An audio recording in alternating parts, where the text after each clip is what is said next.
Reactions of sulphuric acid as an oxidising agent के बारे में बात करते हैं। हमारे पास सल्फ्यूरिक एसिड जो है वो क्या करता है, बहुत सारे केमिकल्स को ऑक्सीडाइज करता है। ठीक है, जिस तरह कि हमारे पास H2SO4 में हम देख रहे हैं कि क्या होता है, ऑक्सीजन है। हम देखते हैं कि हमारे पास H2SO4 है, इसमें ऑक्सीजन हमें नजर आ रहा है। ठीक है, तो इसलिए भी हम कहते हैं कि इसकी ऑक्सीडाइजिंग प्रॉपर्टी एक होती है। ठीक है, और किस तरह से होती है, दूसरों में ऑक्सीजन जो है वो ऐड कर सकते हैं। अब ये हम देखते हैं कि किस तरह से हमारे पास आ जाती है। अगर हम सल्फ्यूरिक एसिड लें, ठीक है, और हम करते हैं जी इसका रिएक्शन कार्बन के साथ। ठीक है, सल्फ्यूरिक एसिड हमने लिया और इसकी एक्वस स्टेट हमने ले ली, और ये जो है हमारे पास जो कार्बन होता है ना, उसके साथ जब रिएक्ट करे, ठीक है, यहाँ पर सॉलिड फॉर्म में हम कार्बन ले लेते हैं, तो ऑब्वियसली हमारे पास क्या बन जाएगा, इसकी ऑक्सीडेशन हो जाएगी और ये चेंज हो जाएगा कार्बन डाइऑक्साइड गैस में। ठीक है, इस तरह से हम देख रहे हैं ना कि इसकी ऑक्सीडाइजिंग प्रॉपर्टी है, इसको ऑक्सीडाइज कर दिया है। और सल्फर जो है वो हमारे पास जो इसमें प्रेजेंट है वो हो जाएगा चेंज हमारे पास सल्फर डाइऑक्साइड गैस में, और साथ में प्रोडक्ट हमारे पास क्रिएट होगी H2O की। ठीक है, तो हम लिखते हैं यहाँ पर H2O। ठीक है, ऊपर वाला हम अगर इसको हम हटा देते हैं, ठीक है, कि इसके साथ हमारे पास ये मिक्स ना हो। ठीक है, तो हम देख रहे हैं कि हमारे पास क्या बन गया है, ये हमारे पास कुछ प्रोडक्ट्स इसकी क्रिएट हो गए हैं, तो इसने ऑक्सीडाइज कर दिया। अब अगर हम इसको बैलेंस कर लें तो क्या है जी, सल्फर हमारे पास यहाँ पर एक है, यहाँ पर भी एक है। ऑक्सीजन को अगर हम देखते हैं 4 है, 2 2 4 और 1 5 है, तो इसको इवन करते हैं जी, इस तरफ 2 का डिजिट लगाना पड़ेगा। इसके लिए सल्फर के शुरू में हमारे पास, यानी कि सल्फ्यूरिक एसिड के इधर भी हमें 2 लगाना पड़ेगा। अब तो ये 4 2 8 हो गया, तो 2 2 4, तो यहाँ पर हमारे पास ये दो प्रेजेंट है, तो यहाँ पर शुरू में हम 2 लगा देते हैं। ठीक है, तो इस तरह से हमारे पास ये इक्वेशन बैलेंस हो गई। इसके बाद हम क्या करते हैं जी, again 2 moles of sulphuric acid अगर हम ले लेते हैं, ठीक है, और इसको जो है वो एक्वस स्टेट में हम लेते हैं और ये रिएक्ट करवाते हैं किससे जी, सल्फर के साथ। ठीक है, सॉलिड हमारे पास सल्फर है यहाँ पर प्रेजेंट, इसके साथ जब ये रिएक्ट करता है तो क्या बना देता है, इसकी ऑक्सीडेशन कर देता है और सल्फर डाइऑक्साइड गैस बन जाती है। ठीक है, और साथ में हमारे पास क्या होता है जी, 2 मोल्स ऑफ वाटर जो है वो जनरेट हो जाता है। ठीक है, लिक्विड फॉर्म में। अब यहाँ पर अगर हम देखें तो हमारे पास सल्फर जो है वो क्या है जी, इस साइड पे 3 है, इस साइड पे एक ही सल्फर है, तो इसके लिए हमें शुरू में 3 लगाना पड़ेगा। ठीक है, तो ये हमने देखा कि हमारे पास इसकी ऑक्सीडाइजिंग प्रॉपर्टी है, ये ऑक्सीडाइजिंग एजेंट है, दूसरी स्पीशी को ऑक्सीडाइज कर देता है।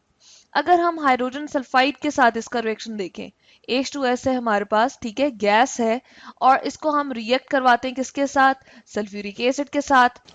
अब क्या करते हैं जी, हाइड्रोजन सल्फाइड गैस जो हमारे पास है, ठीक है, उसके साथ सल्फ्यूरिक एसिड को रिएक्ट करवाते हैं, तो हमारे पास क्या होता है जी, इस तरह से होता है कि एक तो सल्फर डाइऑक्साइड गैस बनेगी जो हमने कहा कि ऑक्सीडेशन हो जाती है। ठीक है, और ऑक्सीडाइजिंग एजेंट के तौर पे दूसरा, जो हमारे पास ये हाइड्रोजन अवेलेबल है, इनकी भी ऑक्सीडेशन हो जाती है, यानी कि इनके साथ जो है ऑक्सीजन अटैच हो जाता है और ये किस में कन्वर्ट हो जाते हैं, वाटर में। ठीक है, इस तरह से H2O, और किस फॉर्म में होगी जी, लिक्विड फॉर्म में होगी, और साथ में हमारे पास सल्फर जो है वो सॉलिड फॉर्म में अलहदा हो जाएगी। ठीक है, तो जब हम कह रहे हैं कि ये हमारे पास जो है ऑक्सीडाइजिंग एजेंट है, तो ये हमारे पास जो है वो क्या है जी, ये रिड्यूसिंग एजेंट होता है। ठीक है, ये सल्फर को हम देख रहे हैं कि हमारे पास जो है सल्फर अपनी न्यूट्रल फॉर्म में चला गया, ये वाला जो सल्फर है, ठीक है, ये अपनी न्यूट्रल फॉर्म में चला गया। तो इस तरह से हम देख रहे हैं कि इस वाले की ऑक्सीडेशन हो गई है। ठीक है, और ये चूंकि रिड्यूसिंग एजेंट है तो इसने इस वाले सल्फर की क्या कर दी है, रिडक्शन कर दी है। ठीक है, इसमें से ऑक्सीजन निकाल दी है और इलेक्ट्रॉन्स इसको जो है वो प्रोवाइड कर दी है, और इस तरह से हमारे पास ये जो है न्यूट्रल फॉर्म में आ गया। सही है, अगर देखा जाए तो सल्फर हमारे पास +6 में था यहाँ पर। ठीक है, और ये किस में चला गया, हमारे पास इलेक्ट्रॉन गेन करके 6 इलेक्ट्रॉन गेन करके हमारे पास ऑलमोस्ट ये चेंज हो गया, तो इसके लिए हमें इसको बैलेंस करना पड़ेगा। ठीक है, और किस तरह से हम बैलेंस करते हैं जी, हम देखते हैं कि हमारे पास हाइड्रोजन यहाँ पर 4 है, यहाँ पर हमारे पास क्या आ जाएगा, टू आ जाएगा। तो यहाँ पर हमने एक जनरल सी बात की, हमने बात की कि हमारे पास बेसिकली जो सल्फर है वो प्लस अपनी स्टेट से, प्लस ऑक्सीडेशन स्टेट से न्यूट्रल में चला गया है, और इस तरह से इसकी क्या हो गई है जी, इलेक्ट्रॉन गेन इसने कर लिए हैं। तो हमारे पास जो है वो क्या हो जाता है, ये एज अ होल अगर हम जनरल बात करें तो इसकी क्या हो गई है, हम देख रहे हैं कि इसकी रिडक्शन हो गई है, ठीक है, इलेक्ट्रॉन गेन कर लिए, और ये इस तरह से हमारे पास क्या हो गया, ऑक्सीडाइजिंग एजेंट हो गया, और ये हमारे पास रिड्यूसिंग एजेंट हो गया। हाइड्रोजन आयोडाइड की अगर हम बात करते हैं, ठीक है, किसके साथ जी, सल्फ्यूरिक एसिड के साथ, तो हाइड्रोजन आयोडाइड जो है वो क्या होता है जी, ऑक्सीडाइज हो जाता है सल्फ्यूरिक एसिड की प्रेजेंस में। सल्फ्यूरिक एसिड हमारे पास जो है वो किस फॉर्म में होगा, एक्वस फॉर्म में होगा। इसको हम यहाँ पर लिखते हैं H2SO4 एक्वस। हाइड्रोजन आयोडाइड भी हमारे पास एक्वस फॉर्म में है, दोनों हमारे पास आगे, दोनों रिएक्ट करेंगे तो हमारे पास क्या हो जाएगा जी, आयोडीन बन जाएगा, ठीक है, न्यूट्रल फॉर्म में। साथ में ये जो H था इसके साथ ऑक्सीजन अटैच हो जाएगी और ये H2O में कन्वर्ट हो जाएगा, और साथ में सल्फर डाइऑक्साइड गैस, ठीक है।